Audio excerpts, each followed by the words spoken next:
Today, as we celebrate International Women's Day, let's not just acknowledge the achievements of women, but also reflect on the tough journey that has brought us to this point. This journey, spanning decades, is etched with struggles and triumphs of generation of women who fought tirelessly for the rights we enjoy today. Sabi nila, kasalanan mo yan, ang ikli ng damit mo. Huwag kang magpakita ng balat, kababae mong tao. Pero sino bang nagturo sa akin na ang katawan ko ay isang imbitasyon sa pang-aabuso? Sino bang nagsabi sa akin ng pagiging babae ay nangangahulugan ng pagiging biktima? Sa politiko, sa bawat debate, sa bawat interview, hindi ang aking mga plano ang tinatanong. Hindi ang aking karanasan, hindi ang aking kakayahan, kundi ang aking kasarian. Masyado ka na para sa politika. Pumirmi ka na lang sa bahay.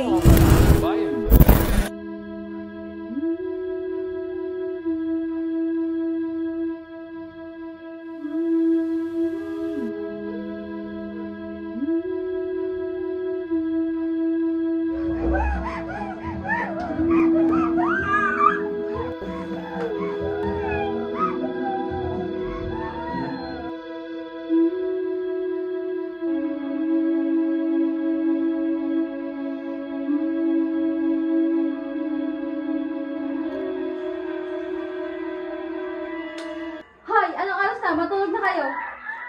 Ano bang pinagkakabalahan niyo dyan? Pinapan lang namin yung mga diskriminasyon na pinagdaan ng mga babaihan sa iba't ibang dekada. Oo nga, kawawa nga lalo yung mga comfort woman noon. Buti na lang na itatag ang Republic Act 9710. Ayun ba yung Magna Carta for Women para mabawasan ang diskriminasyon sa mga kababaihan at mabigyan ng pantay na karapatan katulad ng kalalakihan? Tama! Buti na lang talaga nagkaroon ng batas para sa kababaihan. O siya, matulog na kayo. Maaga pa kayo bukas para sa CCIT's Women's Month celebration.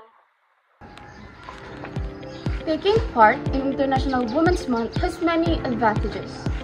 Being a part of it creates a sense of belonging and encourages people to become an active participants in creating a change.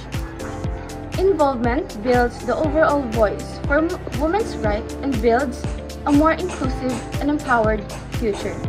See you around!